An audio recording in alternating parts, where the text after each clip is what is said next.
بسم اللہ الرحمن الرحیم۔ السلام علیکم دوستو، آپ دیکھ رہے ہیں آپ کا اپنا نصیحت چینل، اور آج ہم آپ کو سنانے جا رہے ہیں ایک اور قرآنی واقعہ، جس میں ہم آپ کو بتائیں گے کہ طالوت کون تھا اور وہ کس کے حکم پر بادشاہ بنایا گیا۔ بنی اسرائیل میں بادشاہت اور نبوت کیسے چلتی تھی، ویڈیو آخر تک ضرور دیکھیے گا، اور اگر آپ نے ہمارے چینل نصیحت کو سبسکرائب نہیں کیا تو اس کو سبسکرائب کر لیں، جزاک اللہ۔ بنی اسرائیل کا نظام یوں چلتا تھا کہ ہمیشہ ان لوگوں میں ایک بادشاہ ہوتا تھا جو ملکی نظام چلاتا تھا، اور ایک نبی ہوتا تھا جو نظام شریعت اور دینی امور کی ہدایت اور رہنمائی کیا کرتا تھا۔ اور یوں دستور چلا آتا تھا کہ بادشاہی یہود ابن یعقوب علیہ السلام کے خاندان میں رہتی تھی، اور نبوت لادی بن یعقوب علیہ السلام کے خاندان کا درہ امتیاز تھا۔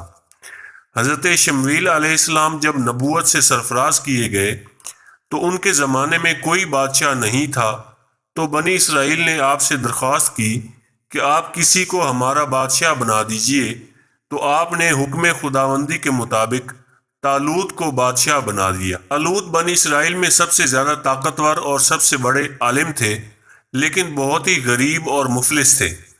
چمڑا پکا کر یا بکریوں کی چرواہی کر کے زندگی بسر کرتے تھے۔ اس پر بنی اسرائیل کو اعتراض ہوا کہ طالوت شاہی خاندان سے نہیں ہے، لہٰذا یہ کیوں کر اور کیسے ہمارا بادشاہ ہو سکتا ہے؟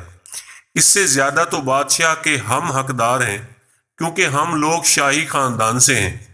پھر طالوت کے پاس کچھ زیادہ مال بھی نہیں، ایک غریب اور مفلس انسان بلا تخت شاہی کے لائق کیوں کر ہو سکتا ہے؟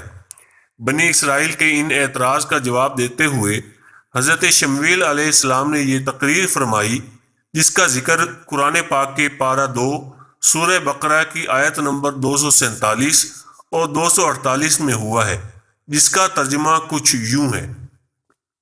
فرمایا، اسے اللہ نے تم پر چن لیا اور اسے علم اور جسم میں کشادگی زیادہ دی، اور اللہ اپنا ملک جسے چاہے دے، اور اللہ وسعت والا علم والا ہے۔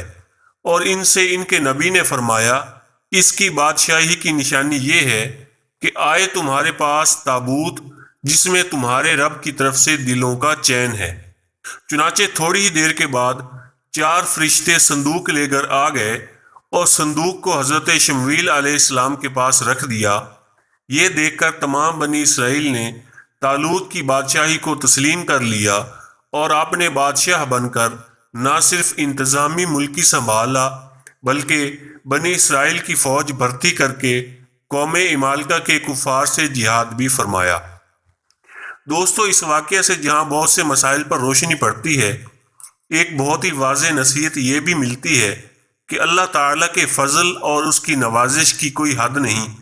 وہ چاہے تو چھوٹے سے چھوٹے آدمی کو منٹوں میں بلکہ سیکنڈوں میں بڑے سے بڑا آدمی بنا دے۔